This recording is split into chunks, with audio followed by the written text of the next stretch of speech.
Hello, अस्सलाम वालेकुम। जी जी, ज़रा आप प्रवेश खटक साहब से तो बात करवा दें। हाँ जी, मैं काफ़ी देर से कोशिश कर रहा हूँ तो मिल नहीं रहे।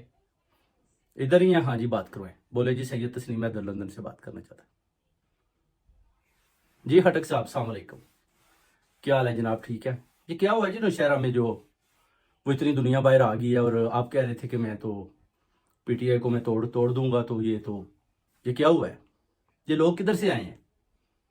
सारी बड़ी दुनिया आई है जी। वो तो कन्वेंशन क्या, वो तो पूरा अपना शेर अफजल मुनव्वर साहब ने, वो तो पूरा जलसा हो गया उधर। अब आप क्या करेंगे? तो पार्टी भी आपने बनाई, वोटर भी नहीं है, तो अब क्या बनेगा? बड़ी सोचने वाली बात है, क्योंकि नौशहरा तो आप कहते थे जी कि मैं, सारा मेरा वोटर है, तो वो तो सारा नौशहरा उधर चला गया। तो अब जो आपने पीटीआई जो बनाई है, उसके मुतलक में आप कैसे तोड़ेंगे पीटीआई को?